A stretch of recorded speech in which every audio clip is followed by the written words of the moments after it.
बीदर जिले के जिला बार एसोसिएशन ने शहर बीदर के जिला न्यायालय से शिवाजी सर्कल जिला प्रभारी मंत्री कार्यालय अंबेडकर सर्कल तक एक विशाल जुलूस निकाला। इस जुलूस में सर्वोच्च न्यायालय के मुख्य न्यायाधीश BR गवई पर जूता फेंकने वाले मानवाधिकार वकील किशोर राकेश के खिलाफ देशद्रोह का मामला दर्ज करने और संविधान विरोधी व लोकतंत्र विरोधी व्यक्तियों के खिलाफ आजीवन कारावास की सजा का सख्त कानून बनाने की मांग की गई है। इस संबंध में माननीय जिला कलेक्टर के माध्यम से माननीय राष्ट्रपति को एक याचिका भी प्रस्तुत की गई। इस अवसर पर जिला बार एसोसिएशन के अध्यक्ष सन्मुखैया बिस्वामी, नारायण गणेश और अंबादास वागराज ने मीडिया से बात की। इस अवसर पर जिला बार एसोसिएशन के अध्यक्ष सन्मुखैया बिस्वामी, सचिव धनराज बिरादर, सह सचिव बजरंग पी खाशमपुर, अंबादास वागराज, कृष्णप्पा, नारायण गणेश, अनिल गायकवाड़, बाबूराव होन्ना, सिराज पटेल गादगे आदि उपस्थित थे। केपी न्यूज के cameraman Pappu retake. KP news के कैमरामैन पप्पूराज का कवरेज। देश विदेश और स्थानीय समाचारों के लिए चैनल को लाइक, शेयर और सब्सक्राइब करना ना भूलें। जिला वकीलर संघ वतीಯಿಂದ ಏನಪ್ಪ ಅಂದ್ರೆ ಸರ್ವೋಚ್ಚ ನ್ಯಾಯಾಲಯದ ಭಾರತ ಸರ್ವೋಚ್ಚ ನ್ಯಾಯಾಲಯದಲ್ಲಿ ಮುಖ್ಯ ನ್ಯಾಯಮೂರ್ತಿಗಳಿಗೆ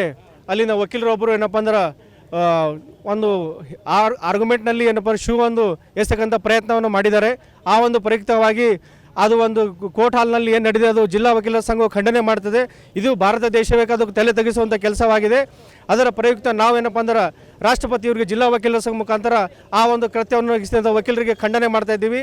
ಈ ಥರ ಇನ್ನೊಮ್ಮೆ ಮರುಕಳಿಸಬಾರ್ದು, ಅವರ ವಿರುದ್ಧ ಕಾನೂನು ಕ್ರಮ ತೆಗೆದುಕೊಳ್ಳಬೇಕಂತ ಹೇಳಿ ನಮ್ಮ ಜಿಲ್ಲಾ ವಕೀಲರ ಸಂಘವು ಮನವಿ ಮಾಡ್ತಾ ಇದೆ। ನಾನು ಅಧ್ಯಕ್ಷ जिला वकील संघ बीदर जिला वकील संघ की तरफ से हम जो मेमोरेंडम देने जा रहे हैं डीसी ऑफिस को, बीदर जिला डीसी ऑफिस के तरफ से प्रेसिडेंट ऑफ इंडिया को जो देने जा रहे हैं, ये गत 6 तारीख को सुप्रीम कोर्ट के अंदर में ये कोर्ट हॉल नंबर 1 के अंदर में सुप्रीम कोर्ट के चीफ जस्टिस जो है हमारे गवई साहब, उनको जो जूता दिखाने का जो कोशिश करे सो ये जो वकील साहब है वो जो है उन्होंने जो जूता दिखाए सो है वो संविधान को जूता दिखाए सो है, ये भारत देश के लोकतंत्र के ऊपर में जूता दिखाए सो है।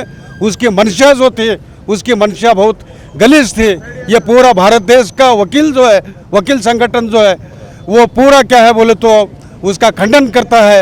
उसके लिहाज से आज भी हम बीदर जिला वकील संघ के तरफ से डीसी थ्रू वो प्रेसिडेंट को मेमोरेंडम देने के लिए जा रहे हैं। ಭಾರತದ ಸರ್ವೋಚ್ಚ ನ್ಯಾಯಾಲಯದ ನ್ಯಾಯಾಧೀಶರಾದ ಗವಾಯಿ ಸಾಹೇಬ್ರ ಮೇಲೆ ಏನು ಒಬ್ಬ ವಕೀಲರು ತನ್ನ ಶೂಜನ್ನು ಬಿಡಿಸಿದ ಸಲುವಾಗಿ ನಾವು ಬೀದರ್ ಜಿಲ್ಲಾ ವಕೀಲರ ಸಂಘದ ವತಿಯಿಂದ ಒಂದು ಮೆಮೊರಂಡಮ್ ಕೊಡುವ ಒಂದು ಪ್ರೋಗ್ರಾಮ್ ಹಮ್ಮಿಕೊಂಡಿದ್ದೆವು।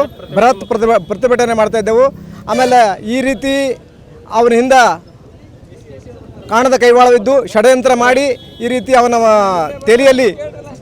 ತಲೆಯಲ್ಲಿ ಮಾತನ್ನು ತುಂಬಿಸಿ ಒಂದು ಗೋಡ್ಸೆವಾದತನದ ಹಿಂದೆ ಗಾಂಧೀಜಿಯವರಿಗೆ ಇದೇ ರೀತಿ ಗೋಡ್ಸೆ ವ್ಯಕ್ತಿಯನ್ನು ಮಾಡಿದ ಅದೇ ಸಂತತಿ ಏನದಂದ್ರೆ ಈಗ ಮುಂದುವರೆದ ಇಂಥ ಸಂತತಿಯನ್ನು ಮುಂದಕ್ಕೆ ಬರಬಾರ್ದಮ್ಮ ಒಂದು ಉದ್ದೇಶದಿಂದ ನಾವೇನದಂದ್ರೆ ಬೃಹತ್ ಪ್ರತಿಭಟನೆ ಮಾಡ್ತಾ ಇದ್ದೆವು। ಆ ವ್ಯಕ್ತಿಗೆ ಏನದಂದ್ರೆ ಮುಂದೆ ಯಾವುದೇ ಒಂದು ನ್ಯಾಯಾಲಯದಲ್ಲಿ ವಕೀಲರಾಗಿ ಕೆಲಸ ಮಾಡೋಕ್ಕೆ ಅರ್ಹತೆ ಇಲ್ಲದಂಗೆ ಅವನ ಒಂದು ಬಾರ್ ಕೌನ್ಸಿಲ್ ಸದಸ್ಯತ್ವವನ್ನು ರದ್ದು ಮಾಡಬೇಕಂತೇಳಿ ನಾವು ರಾಷ್ಟ್ರಪತಿ ಮೂಲಕ ಮನವಿ ಕೊಡ್ತಾ ಇದ್ದೆವು। ಹಾಗಾಗಿ ಇದು ನಮ್ದೇನದ ಅಂದ್ರೆ ನಮ್ಮ ಜಿಲ್ಲಾ ವಕೀಲರ ಸಂಘದಿಂದ ಇವತ್ತು ಬೃಹತ್ವಾದ ಪ್ರತಿಭಟನೆ ಮಾಡ್ತಾ ಇದ್ದೆವು ಅಧ್ಯಕ್ಷರ ಮುಖಾಂತರ। ನಾನು ಅಂಬಾದಾಸ್ ವಾಗರಾಜ್, ಬೀದರ್ ವಕೀಲ ಸಂಘದ ಸದಸ್ಯ।